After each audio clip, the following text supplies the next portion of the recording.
Congress party senior నాయకులు మహేశ్వర నియోజకవర్గ దీప భాస్కర్ రెడ్డి గారు ప్రస్తుతం మనతో పాటు ఉన్నారు.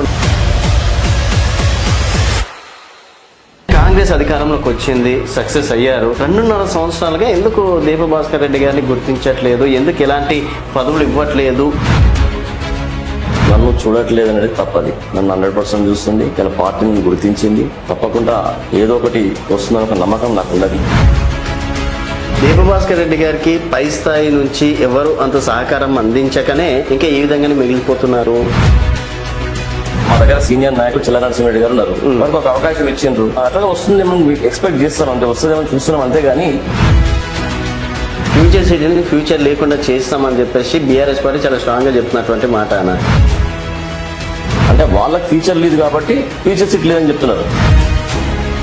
సో మరి ఫ్యూచర్ సీట్లో కాంగ్రెస్ పార్టీ నేతలు బాగా సంపాదించుకుంటున్నారు, రియల్ ఎస్టేట్లు చేస్తున్నారు అని చెప్పేసి వాళ్ళ ప్రాపర్టీలు ఏమో నేను తీసి వాళ్ళు వదిలిపెడతారా చెప్పండి. మళ్ళీ నేను వదిలిపెడతా కదా, ఏదున్నా వదిలిపెడతా నా పేరు మీద మహేష్ నియోజకవర్గంలో అక్కడ ఫ్యూచర్ సిటీ కాడ. మరి రైతులు ఎందుకన్నా అంత యాంటీగా ఉన్నారు? రైతులు ఎందుకు బయటకు వస్తున్నారు, ఎందుకు ధర్నాలు చేస్తున్నారు? రైతు ఎవరు బాధపడతలేదు, మీరు చెప్తున్నారు బాధపడుతున్నారు అన్నారు.